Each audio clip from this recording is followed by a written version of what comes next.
You're listening to the ESO Network, your station for all things geek.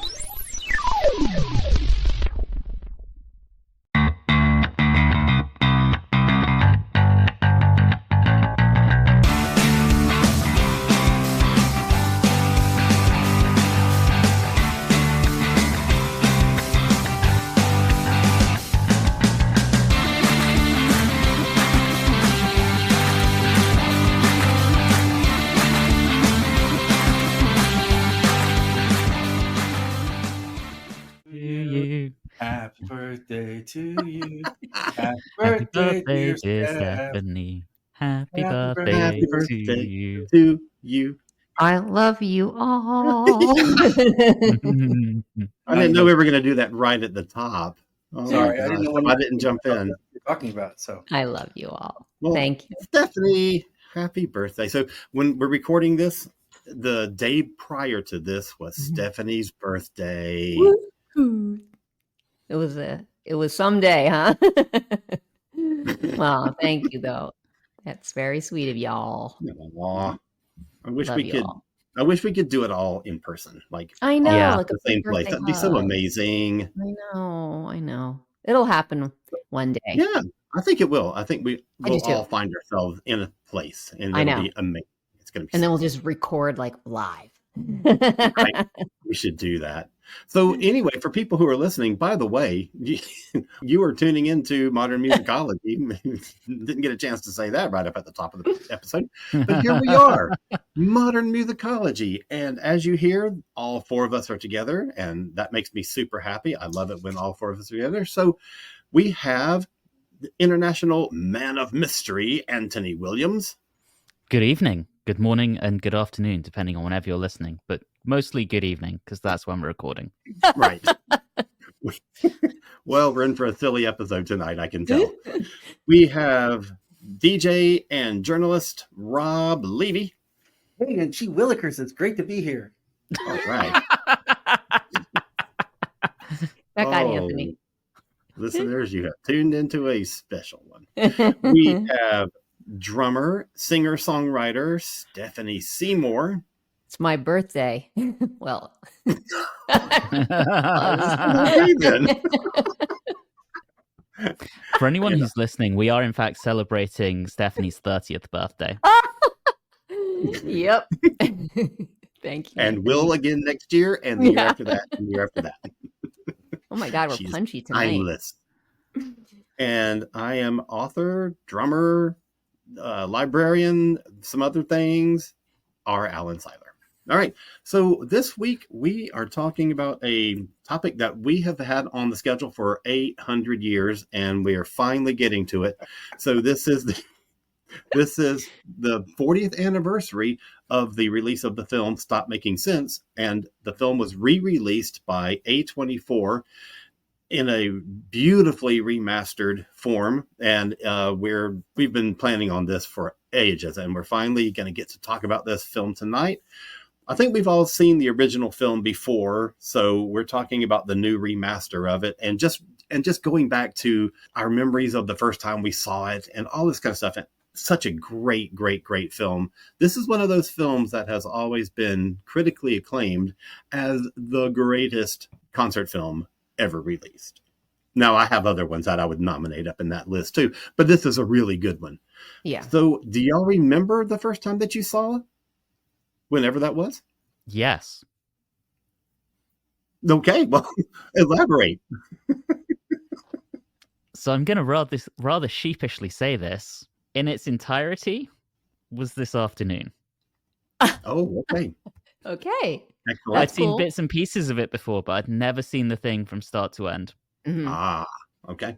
So I saw it in high school at the Varsity Theater, which is now a record store by my house. And I was going to see a different movie, and this great guy named John Thompson, who was the usher there, said, "Hey, have you seen Stop Making Sense yet?" I'm like, "No, it's the Talking Heads movie." "You haven't seen the Talking Heads movie?" And I said, "No." He goes, "Get in there." So he was getting off work, so he sat next to me, and we watched it. And he was giving me a running commentary, because I was, a sophomore in high school, on like how cool each and every one of the songs was. Mm-hmm. So that was cool. And then I saw it, like Anthony said, in bits and pieces. Yeah, me too. Mostly you saw the stuff that MTV ran when they ran the Yeah. videos. Yeah. You know, I think that's the big part. And then when the reissue came, let's see, 6. I think there was a whole week where I went. Yeah. Yeah, Right. Wow.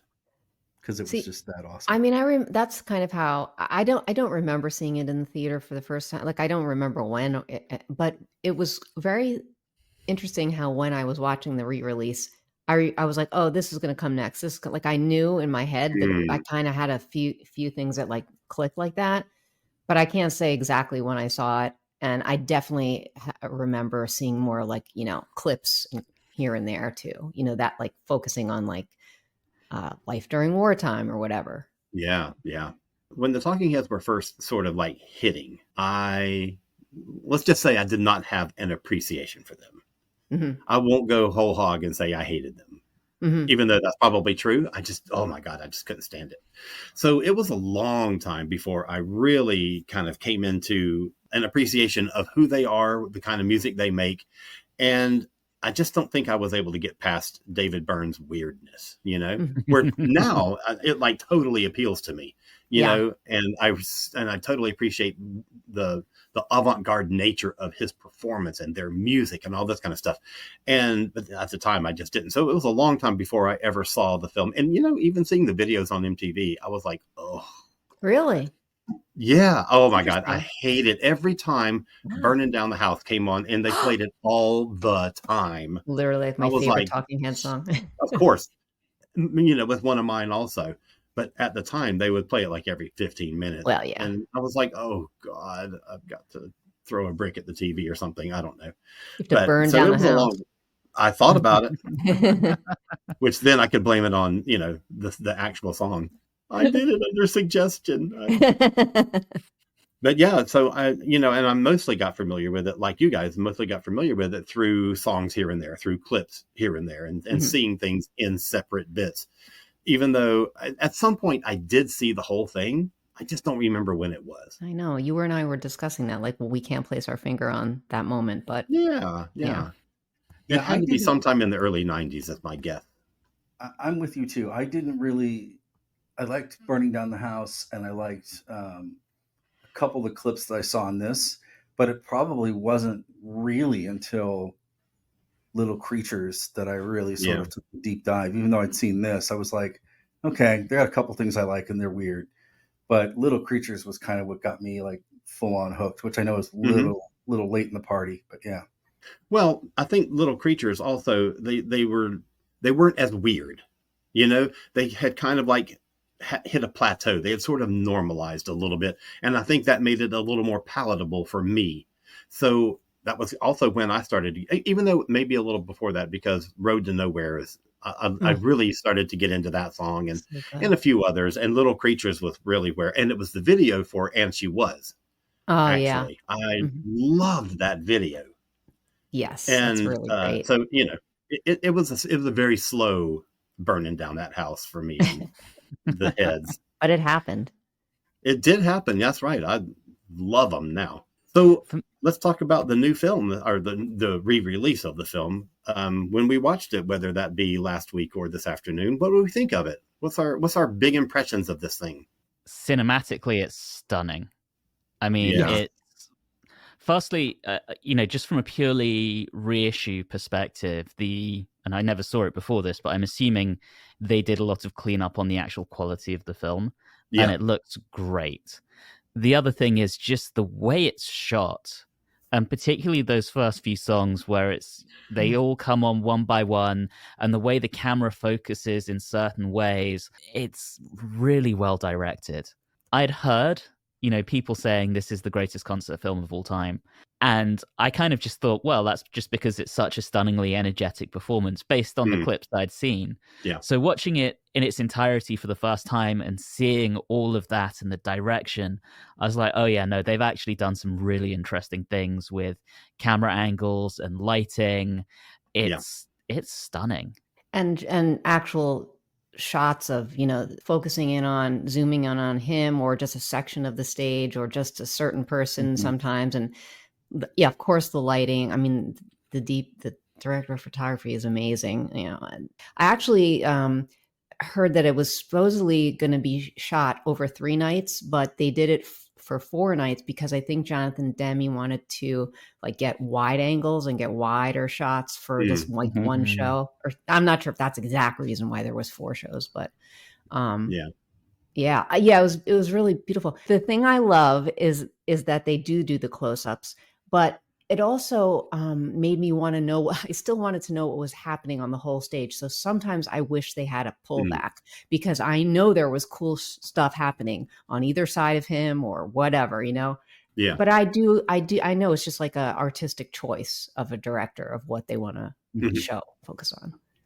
I love how it starts off with Byrne and the jam box, and then they slowly wheel in all the different musical parts, which I don't remember ever seeing when I saw it the first time. And you're like, oh, this is kind of cool. Like this is sort of way more minimalist and, sort of cool than, you don't get this when you're young. If you didn't go to art school, you're like, oh, but like you really sort of, I knew it was a concert film, but I never really looked at it as a visual artistic film before. Right. And just, like you said, the stuff they're doing with the camera shots and the way they bring in different instruments, they roll them in and they roll them out. And then sometimes when they do the cuts, sometimes they're really slow moving pan shots and sometimes they're jump shots. Yeah. So the editing is sort of as frenetic as the songs, which is kind of interesting. And the angles of their, like sometimes when you're looking like up at like Bernie or, you get that upshot of Chris. Yeah. I wish they had shown Chris a little more, I have to say, and Tina. Well, I was going to say that about Jerry. And Jerry, really, he was barely, I feel like. Yeah, he got kind of relegated to the back line, unfortunately. But, his predominant instrument is keyboard, so that's where he's positioned. But, as much as the focus is going to be on Byrne, because he's the lead singer, he's the predominant songwriter, I just felt like it maybe should have included the rest of the band. But, the 2 guitar players and the bass player not bass player, the 2 guitar players and the percussionist got a lot of focus also. So I kind of felt like, not all of the heads got a lot of talking. You know what I mean? I do. And also Lynn and Edna got a lot of focus too, which deservedly so. I mean, they're sure, absolutely. They're a joy to watch. There's so much wonderful energy there. Yeah. It was so cool, like to your point, Rob, on rolling stuff out, like the second song when it's just David Byrne and Tina on stage, but you hear Lynn and singing in the backup. She's on stage. I loved that so much because you're like, where's that heavenly voice coming from? And they don't come out until like song number 5. Yeah, so, I mean, it's like a 5-song rollout where it's just David the first song, David and Tina the second song, David, Tina, and Chris. And then on the 4th song, you have all 4 of the talking heads. And then 5th song, all the rest of those people come out. And I thought that was such an interesting approach. I've never seen another band do anything quite like that. And that was a rip-roaring version. I mean, that version of Burning Down the House was so... there's so much energy. The energy comes through the TV, And then moving right into then Life During Wartime, in that section, that was the same show. And I almost wished there had just been that one show for continuity. I don't really know why I had that feeling, but it was a bit of an energy change when they switched to the next song in the next night or whatever it was. Yeah. Might be the audio, could be a number of things. I also love, though, that when Tina's center stage. And Steph, you might be able to speak to this more than me, but one of the things I've heard from lots of people is that moment when Tina's there playing made a lot of girls realize that they could play musical instruments and be in a band. And it was like a seminal kind of thing. Yeah, I'm sure. Yeah. That sort of like little slide move she does with guitar. That's all her, right? I mean, she's definitely got this like whole style thing down. She does. I think out of all of the musicians, she's the one you kind of come away with, at least for me, with the most appreciation for her. Because when it's out there with her and Byrne, I mean, she's like literally playing, but you can tell she's like looking to make sure she's in sync with him. And I thought that was really interesting. And then Franz is just out there just banging away like a madman. Yeah. He is amazing. And Yeah. this was the thing that got my attention. I think I agree with you, Rob. She's amazing. They're all such great musicians. And God, David Byrne's voice is incredible. But Chris Franz is a freaking machine. He's amazing. Yeah. I did want to touch on that energy when they go into burning down the house. Steph, you started on that, but to me, it almost feels like the whole concert film kind of peaks with that song. Agreed. Which is kind of sad when it's just the first one with all of them on stage. But the energy on that is just, as you said it, Steph, it comes through the screen. Yeah. And to your point, nothing after that really kind of has the same energy and the same oomph to it. Like, that's a band where every single person seems to be having an enormous amount of fun. Yeah. Whether it's the 4 members of the band or the session musicians, they're all out there, they're all on an equal setting, and they're all having the time of their lives. It is so fun to watch. And then I did just want to kind of touch on something Rob said about how this kind of goes just beyond the music and there's the direction and the artistry of filmmaking. And I think that's something you see in a lot of kind of the art rock movement, is the intersection between music and other mediums. You saw it with, for example, Roxy Music and fashion. So I find it interesting how those kind of acts tend to bring some other artistic medium into what they do. Mm-hmm. That's a good point. And yeah, you and see a lot that of that's here. Byrne, I think. Yeah, I'm sure it is. When you read the credits, the show is credited to like conceptualized by David Byrne or however it's worded. But yeah, it's his brainchild, basically. Yeah, and I love the story that they talked about how they all came together to promote it. David got a call from somebody saying, hey, do you know that the rights to Stop Making Sense have reverted back to you now? What do you want to do with it?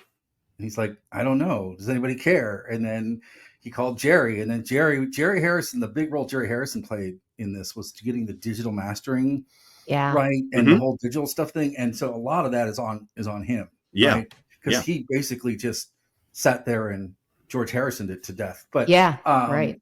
At most it. But I love the fact that they were just sort of like, oh, this is ours now? Wow, cool. And then A24 was like, we'd be interested in doing something with this. And then I think they're kind of completely caught off guard at how much it took off. And I am a little bit too. I'm kind of really surprised that it is still this seminal this long after it's been out. 2 points about that. One, it's so interesting that this was picked up by A24 because this is not the kind of thing that they are known for. I mean, in the fact that it's as a concert film, it's kind of a weird one that totally tracks with A24. But it's so, I don't know. I was just surprised that it was them that landed this thing because I don't know. It's just not, you just don't think of A24 when you think of concert films. You know what I mean? But the other thing about that, you mentioned the band and the promotion of this film. Part of that was some of the screenings, the special screenings that they did. And Rob, you played host on one of these things. So can you talk about your experience in that and just memories from that night? So they didn't have the band there, but one of the things that they did before some of the screenings is they did a Q&A. They recorded a Q&A and they ran it with the film. And that was pretty cool because then it was like, oh, so I think it's the thing that they did was from the beginning when the first screening, and then they did a Q&A and they were all together. And I think they did that because honestly, I wasn't sure I think they weren't sure how long they were all going to get along. Because you read Chris Rantz's book, it's a very interesting read. But I think that they all were really popular and they kind of caught them off guard. And so they started rolling these out. So anyway, what they did is they did a Q&A with the band that's sort of like a pre-record thing. And that's sort of like before the show. And then at some of the screenings, they would get somebody who is sort of like local record store guy or a radio guy or a local blogger or something, some local shemp that knows something or other about it. And they sort of like talk about this is what the movie is, this is what it's about. And they tried to connect it from then to now. So like one of the things, that I always would mention about it is that this is like a correlation from like, art rock then is sort of transformed into the norm now. So like a lot of the stuff when you see streaming concerts on TV and stuff, everyone, some way, shape, or form, is thinking back to, wow, this has got to be as good as Talking Heads. Because I remember seeing the Air concert that was just on from London, and they made very sure that it had a visual element, and it sort of borrowed some of the minimalist, everybody coming out at once, or in different sections type of thing, the rolling thing. So, there's a lot of things that have been established by this in concert films. Concert films got really big after this film for alternative artists and sort of indie rock guys. That's one of the things that sort of came up. And then people were kind of fascinated on why Talking Heads made a live album and then a live movie. Why did they do it? It's like, well, they could. And, they, by that point, that was the peak of their fame, and they could do something really different. And 84 is a really good time to do different thing because the music industry here is kind of stagnant. And one of the things that came up with our group was, did this movie do so well because it was an American indie band, and everyone was kind of saturated with the British invasion by this point. And I'm like, oh, I think that might be some of it too. But I think that the thing that stands apart from it is this movie is something anyone can watch if you're a music fan. You don't necessarily have to love Talking Heads. I mean, I know people that love Burning Whorell that go to see this movie just to see Burning Whorell. They could care less about Talking Heads. And there are people that want to see Talking Heads, but they don't know anything about Burning Whorell, but then they go find them. But if you're a fan of like jazz, or if you're a fan of, indie rock, or if you're a fan of like really interesting sort of quasi fusion of like soul and rock, this is a movie for you, man. There's a lot of different styles and things in here too. Oh yeah. And there's a lot of people that are musicians that love this movie that know nothing about Talking Heads or even care for Talking Heads, but they just appreciate the musicianship of it. So I think that this is one of the other things that came up, is outside of being a film that celebrated a band in their catalog at that time and their visual perception of what a concert film should be, it also sort of celebrated this idea of musicianship and the craft of fusing, visual art and musicianship at a time when a lot of the pop music was using synths and keyboards at that time. Yeah. And so I think some of it's that too. It's a really interesting time that it came. And a lot of people were really sort of curious about the relationship of the band at that time, and, how everything sort of got split up and who did what. And, it's like, well, Byrne was starting to work with other people at this point, and there was Tom Tom Club on the side, and Harrison's already producing people. And they're kind of already not bored with Talking Heads, but they're starting to use Talking Heads as a springboard for other things. So I think it's also interesting in that also came up too. And just the enthusiasm of people for it. It's a 40-year-old concert film, and people are clapping when it's over. That's cool. That's really cool. Yeah. One thing I'd like to mention, of course, is the choreography, because that is such a big part of this show. And I love it because, I love it for a few reasons. One, because there is choreography and there are like things that are clearly rehearsed and planned, but they make it in a way like so effortless that you don't even realize, like when they start running and jogging in place for life during wartime. And then they sort of, how they lean forward all together and they come back all together. Just those little things are so special. And, I know that David Byrne had also choreographed the Once in a Lifetime video with Tony Basil. They did that together, I believe.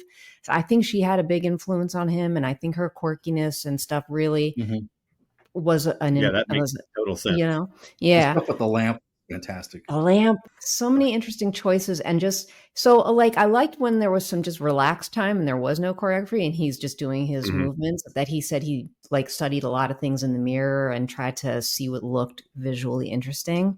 But I love when they're all together suddenly. They're just all of a sudden doing something all together. It's great. It really brings such a visual aspect to it. I think so much of the choreo, I hadn't thought about this until you just mentioned it, but I think so much of the choreographed bits are just playful. It doesn't seem like a formal thing. Yeah. It doesn't seem like we rehearse this. It just seems like we know what we're going to do here, but we make it look like it's just a spur of the moment thing, like it's just a fun thing that we're doing. Yep. So I think that changes what you think of in terms of like choreography, especially in today's market where everything is so heavily choreographed. Yes. Just think about life during wartime. They're running in place, jogging, doing whatever, the whole song. Tina's playing. I mean, they don't miss a step musically, and that's not easy. And they make it look really easy. especially when they're on 2 tiers. Yeah. Yeah. You want to know what else is not easy? And I know this from the bands that I've been in. A drummer who either has to sing or talk. Mm-hmm. And in, when they were doing the Tom Tom Club song, Chris does a lot of talking. And it James is Brown. so, I cannot do it. I can't keep a straight beat and talk at the same time. I fuck it up every time. It's just stupid. So For For some reason I can do that, marveling. but I know he does an amazing job of it. Yeah, I was And he was marveling at the talking a fact that he lot, could hold all too. that together. Yeah, he did. We were talking about Bernie a minute ago. I want to talk about the backing band. Well, and it's not even a backing band, really. I mean, they're pretty much equal footing with the heads on this thing. But there's Bernie Worrell, who was a founding member of Parliament. I mean, that is credential right there. Yeah. Lynn Mabry, one of the backup singers, got her start with Sly Stallone and then later joined Parliament.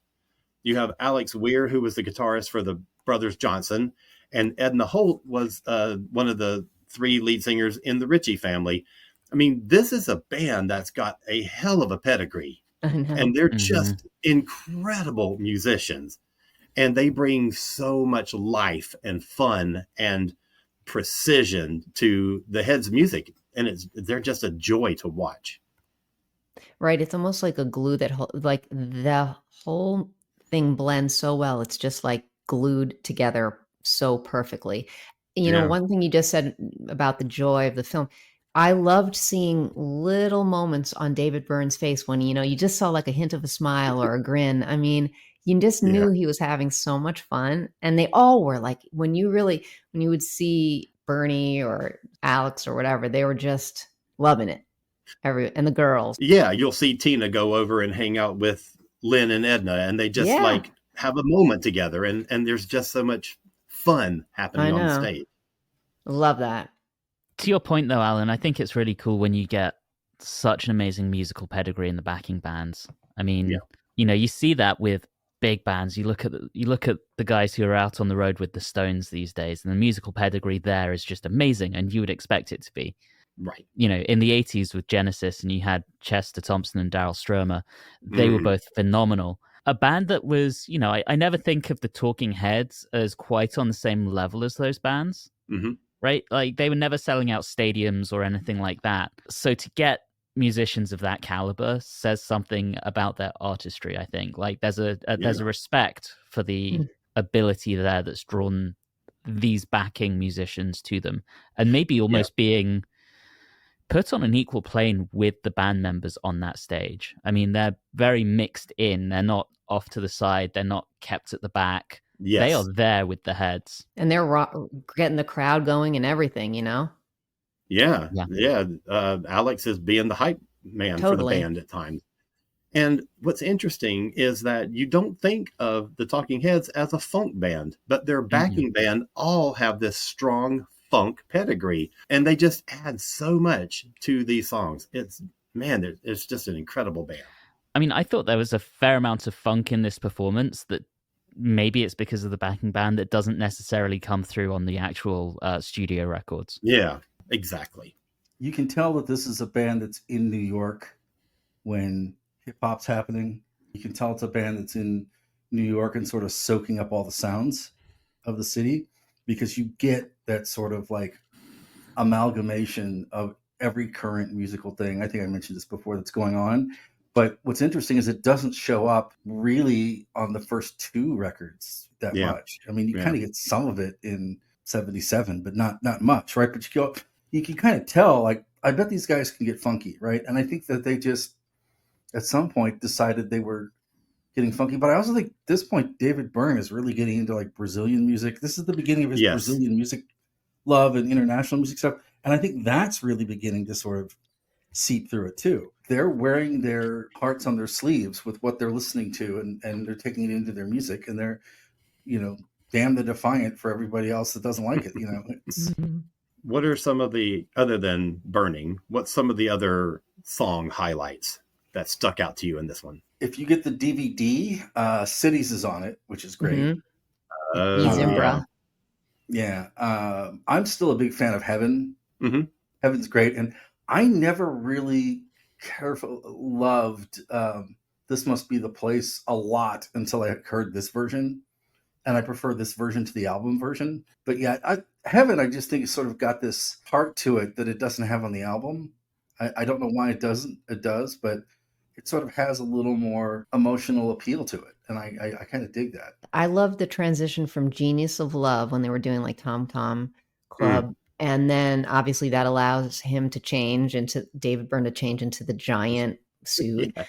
And then he comes out. I think he plays Girlfriend is better after that. I think that's when they play that. But I love that song. And I thought that was a real standout, even though like Anthony, I do kind of agree. Like, I think the peak of the whole energy thing was like, for me, maybe it wasn't Burning Down the House. It could be Life During Wartime, or maybe just those two because they're together. But I think it kind of ebbs and flows. And I think Girlfriend is better and Take Me to the River were just like slamming. Oh, yeah. Yeah. Absolutely. And I would throw Once in a Lifetime up there as well. Mm-hmm. Yeah. I love Genius of Love. Oh, I know. I mean, I love Tom Tom Club. Let's just start there. But I love the inclusion of that song in the set. Yes, and it gives David a chance to change into the weird suit. But I just love the fact that song is there. And I mean, I love what Tina and Chris have done outside of the Heads. And I will say that my favorite album of theirs is Boom Boom Chi Boom Boom. That's the song that was the on MTV a lot. And I was like, holy shit, what is this? And that's where I started liking. So Sub Oceana was the name of the single. And that line, boom, boom, chi boom, boom. And that's the name of the album. And I was like, oh my God, this is incredible. And that's when I started to really take notice of the Tom Tom Club, which then drew me heavier into the Talking Heads. So it was really Chris and Tina that was the hook into the Heads for me. Mm-hmm. And I think, like you were saying, that song in the show, I love the way that Tina and Lynn and Edna all sung together on that song. And it just sounded so, it's light and airy, but it's full. I don't know, I kind of have both those impressions when they're singing together. And they're obviously all just having a good time. I love it. You know, when I was talking about the band earlier, I meant to mention that Lynn Mabry is really close with Sheila E., and they are business partners, and they have a foundation together called Elevate Hope, and it provides music education and opportunity in inner city communities. And they've been running that for, I don't even know, like 5 or 10 years or something now. So I just wanted to mention that, you know, Lynn used to be in Sly and the Family Stone, and she used to be in Parliament, but she's still doing important stuff now. Mm-hmm. Mm-hmm. So after I finished watching this film earlier this week, I was like, oh my God, I want to see that again. But instead, I went and put on the more recent David Byrne film, American Utopia, from his most recent tour, which I had seen bits of here and there, and I didn't go to the tour, and I wish I had. And then they performed on SNL, and that blew me away. So I went and watched that instead. Like immediately after Stop Making Sense, I went and watched American Utopia. So it was my first time seeing it all the way through. And I noticed some similarities between the two that I don't think I would have noticed had I watched them separately. So I just want to kind of run down the things that I found that are common in both shows. First, they both start with Byrne on stage by himself. Now, in American Utopia, he has 2 dancers that are part of the band, and they do a little stuff behind him through part of the song, but it starts with just him, and I thought that was an interesting thing. In both, the band is kind of treated as a modular thing where you can start with one person, but then add bits as songs go through. And it's not until 5 or 6 songs in that the full band is on stage. Both of them have a very bare stage. And what I mean is, like in the beginning of Stop Making Sense, they're on, I mean, it's basically house lights. The lighting is full up. You can see just the stage. There's nothing there until the crew starts bringing out bits and pieces. And then after a few songs, they drop that black backdrop and they start having an actual, like what you think of as a rock concert. And in American Utopia, it's at the end where you have the staging, which is basically just bead curtains on 3 sides, and everything happens within that area. And at the end, they lift that and you have a bare stage. And I thought that was interesting. They both do interesting things with lighting. In both shows, one song each uses a lamp as a prop. And in both ones, you don't get any shots of the audience until the last song. Yeah, I was going to bring that up too. It's so interesting and stop making sense, because when you think of talking heads, especially in that period, you think of them being played on rock radio, you think of MTV and things like that. But what really surprised me was how integrated the audience was. I thought exactly the same way that the band was too. I totally and I thought that was, and I wish we had seen more of that throughout the show, because there are times when the camera is shooting the stage from the audience POV, and you can see sort of the silhouette of like top of heads, or, of the audience. And you can see how much they're dancing and grooving and clapping and just being really into it. And I wish we had seen a little bit more audience. I think that because they're recording on multiple nights, that might be part of it. I don't know. It's not. Jonathan Demme actually said why. He said it was because they had to light up the audience for that to get those kind of shots.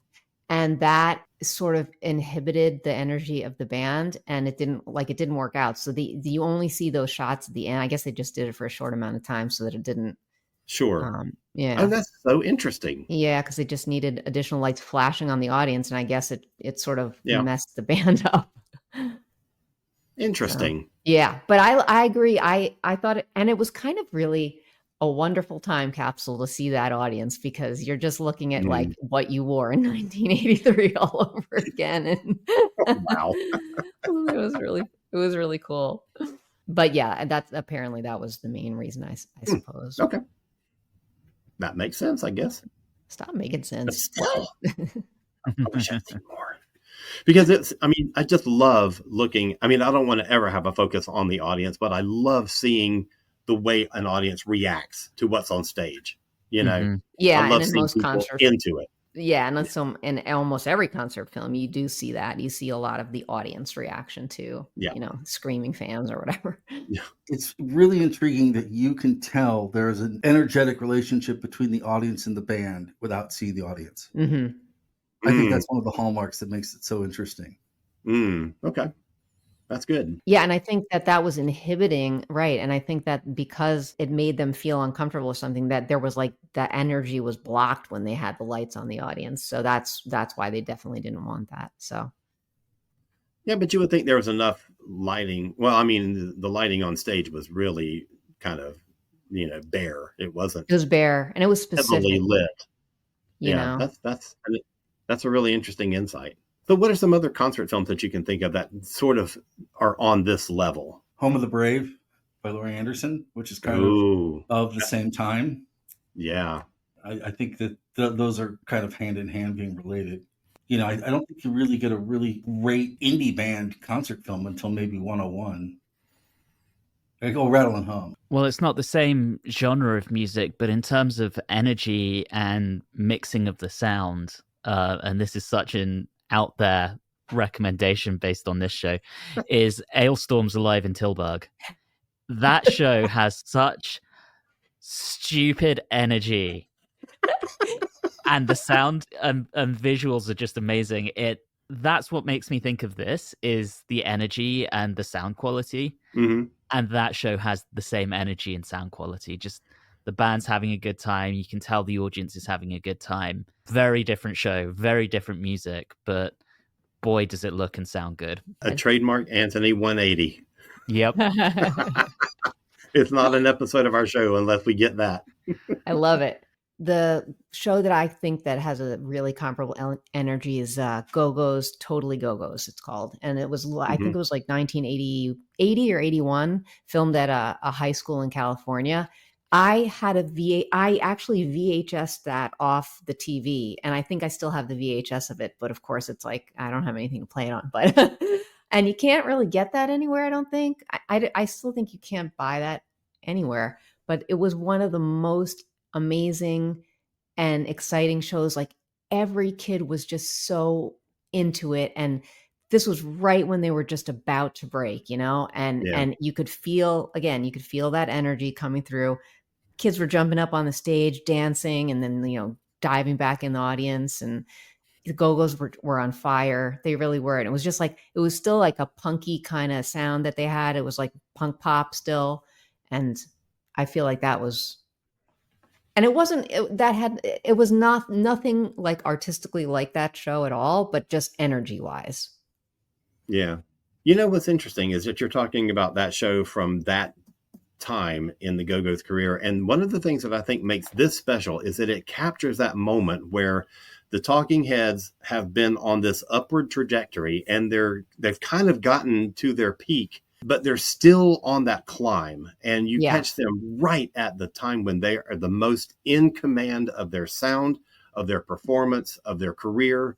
And there's a confidence about it. There's like an assuredness, like this is who we are.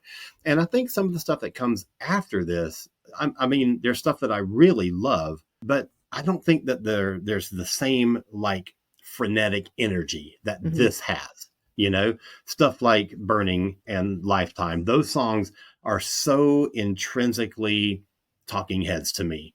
I love Wild Wild Life. That's a great song. Nothing But Flowers is probably my favorite Talking Heads song. And there's some other ones, And She Was we mentioned earlier, but I don't think any of them quite have that iconic, this is what the Talking Heads are status as some of these songs in this show. And it captures them at that perfect moment. Yeah, I agree. It was like a moment in time, a snapshot, and they were really, I don't want to say at their best, because that, that everyone grow, and they're amazing musicians, and they've done incredible, every one of them has done incredible things, but it was a special time. You can say it's something like that. It was a special moment in time. One moment in time. Oh God. Not a Talking Head song at all, but all right. Y'all got anything more to say about this one? If you haven't seen it, go see it. It's essential viewing. I agree. For anyone that is really into like live concert films. Even if you don't like Talking Heads, you'll find something you like. And if you don't appreciate Talking Heads, watch this and you will. Yeah. I think so too. I think I agree with that. And for our US listeners, it is currently available on Max to stream. I don't know if it will still be in like a year's time. So if you're listening to this a year later, this may not be relevant to you. Go look for it elsewhere. But for now, that's where it is. And the Blu-ray's got 2 extra songs. Yeah. So, and that wasn't part of the theatrical release.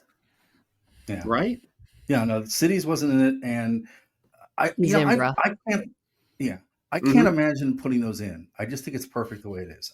And Big Business too. Big, right? Oh yeah. Because when this was originally released on VHS, it had the whole show, 19 songs, and the theatrical release did not. And I was surprised that the A24 version did not have so I guess they're reinstated on the DVD, which means I have to go buy a DVD now, which I don't mind. I still love physical media. But, and I think that's the preferred way they like it is with this. I think they didn't put those songs in for a reason, maybe. I don't know. But yeah. I would say go check out some Tom Tom Club records. If you haven't before, go do so. I just think the stuff that Chris and Tina has done outside of the Heads has been remarkable. And I would say just go out and get that stuff. And his book. Oh, yeah, absolutely. Yeah, Tina Weymouth is working on a book. I don't know the status of it, but I think she's working on a book. And then David Byrne made like a art photo book kind of go with this tour that's just kind of funky too. So I think it's fair to say that we all enjoyed this film a hell of a lot. So we're going to take a quick break here. We're going to be back in 30 seconds, and we're going to do some shout outs, and then we're going to wrap up the show. So stick around. We got more to do. We cordially invite you to experience the SoulForge podcast. On SoulForge, we chat about movies, books, and pop culture. Sex, love, and dating. Travel and adventure. Mental health issues. We have interviews with musicians, authors, entrepreneurs, and other random weirdos. Join Sean and Leah and the occasional animal interruption on the Soul Forge podcast. Be a better human with the Soul Forge podcast. All right, we're back. So it's been quite a while since we've talked about what's been on our musical radar lately. So let's talk about some of the stuff we've been listening to and reading or whatever. So Anthony, you want to kick us off? Yeah, so I'm actually going to tie this somewhat into the Talking Heads. I've been re-listening to White Lie's first album, To Lose My Life, quite extensively. And the reason that ties into the Talking Heads is while almost everyone likes to compare White Lies to Joy Division, Interpol, Editors, those kind of bands, the band that they cite as their biggest influence is Talking Heads. So that first White Lies album, and they're now, I think, 5 or 6 albums into their career. It kind of sounds like Joy Division. It kind of sounds like a dark Franz Ferdinand. It's got kind of a dancey feel to it where you can get up and dance to it. It's just a great record, and it's just been on such heavy play on my rotation in the last few weeks, even though it is now 15 years old, which feels very strange to say. That makes me feel old. The other shout out I want to give is Arch Enemy put out a new song, Dream Stealer, which is needlessly heavy. Needlessly so. It's the kind of thing that makes me want to roll down the windows and blast it at top volume out of my car around Atlanta just to piss everyone off because I'm fed up of all the hip hop that's endless around this part of the world. The other thing, just very quickly, a YouTube show I've been watching. I don't know if any of you have ever paid attention to Todd in the Shadows.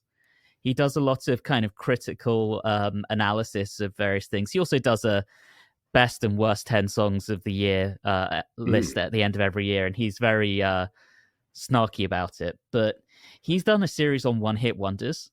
And, you know, his gimmick is he's in the shadows as he's talking about it. And he's just very astute, and he approaches everything with such intelligence. His analysis is excellent, and if you haven't heard anything he's done, I highly recommend it. I particularly enjoy his ones on Word Up by Cameo and Rock and Roll Hoochie Coo by Rick Derringer. Both of his analyses of those are just amazing, so do go check him out. Definitely. Cool. All right. That's all I got. Who wants to go next? Well, I do want to start with the Daniel Rachel book, Too Much Too Young, which is a history of two-tone records. It's fantastic. And then also Robin Hitchcock's 1968. It just takes 1968 for him and what he was listening to and how it influenced him. And it's a really cool memoir that's like 200 pages at a time when every music book I'm reading is 750 pages. Yeah. It's great, and it's witty, and it sheds a lot of light on records that came out that year, like Waterloo Sunset, and it's going to make me actually listen to Dylan. And so that's been really, really enjoyable. And then musically, you know, this is the time of year when everything's out, right? And it wouldn't be us talking about new music coming out if we didn't talk about the Reds, Pinks, and Purples, who have released another album. Holy shit. This one called Still Clouds at Noon, which I think is his 900th album. Right. This year, that's out, so that's pretty fantastic.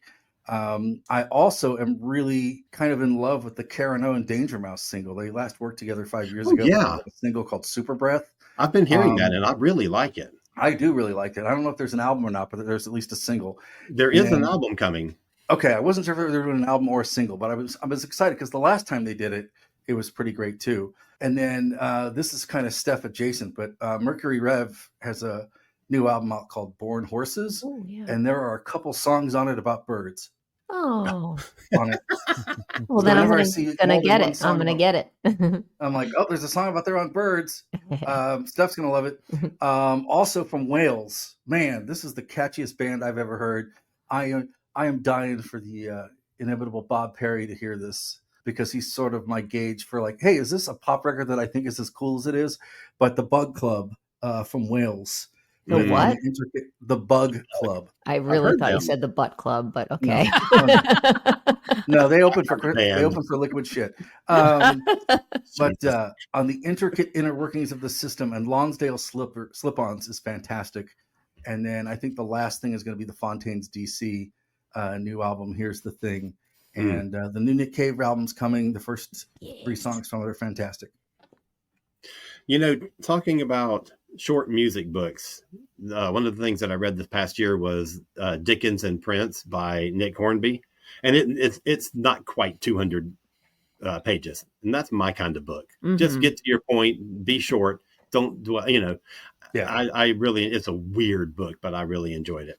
So I have an anti shout out to do. So I don't know if you've heard this, but there's this artist called Chappelle Roan, and she's kind of the thing right now that is blowing up. And I've seen the name a lot, and I've seen pictures and stuff, and I haven't really heard anything until yesterday, and listened to the new album. Actually, somebody sent me a reel of a song, a performance at a like a music festival. I don't even know where it was, of one of her singles. And I was like, holy God, this is shit. So I listened to the album and oh my God, I hate it. You know, I like to hear new artists, and I like to champion upcoming artists where I can. You know, there's been a lot of people in the last few years that I've really dug. You know, I know they're not new anymore, but I really love Vampire Weekend, and there's a girl called Holly Humberstone that I really dig. You know, all this kind of stuff. But God, this was just awful. I have to say, I was intrigued by her too, and I think she's a very interesting story. But when I then went and listened to it, I said, oh, well, it's just not for me. But, you know, I'm glad people, you know, good for her. I don't know anything about her story. So the easiest way, she's from, you know, Hicksville, Missouri. And, you know, what she's done for trans and LGBTQ rights is pretty amazing. Okay. But the easiest comp I can make to her is Cyndi Lauper. In terms of just shock value, and you just, I'm like, okay, I've seen this. This is Lady Gaga and Cyndi Lauper. A lot of Lady Gaga. Yeah. I don't hate her records as much as you do, but I get why you don't like her. Yeah, it really does have a Cyndi Lauper sort of vibe, like a modern, like if She's So Unusual came out now, this is probably what it would sound like, because people kind of had that same reaction, you know, where you know, except for the people who loved it, and there's a lot of people who are really digging. As you can see, if you see the reel that I got sent where she's performing at a music festival, and there's like 100,000 people all singing her song and clapping along. Yeah. Every time I watch these music festivals from Europe, I always think, how does this many people know what this is and know all the words and all the? I mean, it just blows me away. Anyway, well, that's our show, kids. Yeah. This was fun. This was nice to have everybody together again. I know. It was. What are we talking about next time, guys? Next time, unless the schedule changes, which it might, we were planning on talking about the new Indigo Girls documentary. Ooh. Yeah. I'm so excited. Jerry And we might have a friend of ours on the show. I've extended the invitation, and we'll see if we have a friend of ours who has been on the show before. So it'll be nice if we can get him. I hope it'll be, hope it'll happen, because it'll be great. All right, kiddos, let's talk about where people might find more of each one of us. Stephanie, lead it off. Okay. Well, you can find me on Facebook at Stephanie Seymour Music. You can find me on Instagram at there_r_birds. And I also have a website, therearebirds.com. And you can find me on Bandcamp under my name, and on Spotify and all these streaming platforms everywhere. All right, Anthony. As usual, you can find me on the Watchers in the Fourth Dimension podcast, watching our way through all of Doctor Who from 1963 until now. We have just started season 17, so we're currently in 1979. As always, you can find us in all the usual places: Spotify, Apple, Amazon, etc., etc. You can also follow us on the socials at @Watchers4D. And if anyone really wants to follow me personally on the gram, I am at Englishman in ATL. Okay, so I think we can all go take a coffee break or something, because now it's time for Rob to tell us all the stuff that he does. I'll be back in 5. First of all, I want to say hello and thank you to John Parker of Parker's Table, which is a wine and cheese shop in Clayton, Missouri. It's just in St. Louis County. Not only does he play my radio shows in their store to ward off shoppers, he has actually played our podcast in the store several times. Thank you. That's amazing. I was in there, and it was kind of muddled. There was a lot going on, and long story. Cheese. I'm trying to find a cheese, and I'm like, "Is that Anthony? What?" And I'm like, "That's Anthony." And then I'm like, "Oh, wait a minute." And I'm like, "Oh." So it was kind of jarring and weird, but it was like that. He goes, "Yeah, we play it all the time." So I wanted to give him a shout out and thank him for that. And awesome. Thank you. That's really That's cool. Amazing. We really appreciate that. It's really nice when businesses sort of support local makers or indie makers. Yeah. So thank you. So going back to the other thing, yes, there's a couple other things happening that we'll talk about later. But right now you can find me on Mondays 2 times. So one time to put you for your afternoon nap and one time to make you fall asleep at night. I am on Louder Than War Radio Mondays from 12 to 2 Central, 1 to 3 Eastern, 6 to 8 Greenwich Mean Time, which I still haven't figured out yet, but that's okay. With Louder Than War Radio and Antics, which just did show number 69. And then I'm also on the Face Radio on Mondays from 5 to 7 Central, 6 to 8 Eastern with the Free Design. That's it. I couldn't remember what the fuck it was called. But yeah, the Free Design. And those shows are all different. And then Wednesdays is Juxtaposition from 7 to 9 Central on KDHX. And those shows are archived for 2 weeks at kdhx.org. Sweet. Yeah. All right. Go to Cosmic Creative. I don't even know my own fucking website. CosmicCreative.com. KOZMIC Creative.com. I just got done with a convention this weekend where I had a table set up and I sold lots of books and talked to a lot of people and had a great time and got some news that are be coming out very soon. So if you go and follow us on our socials or go and look at our website, you'll see what's all the haps. All right. So we will be back in 2 weeks to talk about the Indigo Girls, caveat, unless of course the schedule changes, which it might. So everybody join us again in 2 weeks. See you around. Keep rocking on.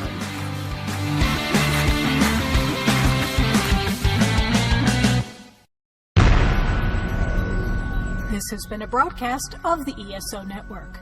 Be part of the crew and help support our shows by donating to our ESO Patreon or by shopping for the TeePublic store, which can all be found at www.esonetwork.com. The ESO Network, your station for all things geek.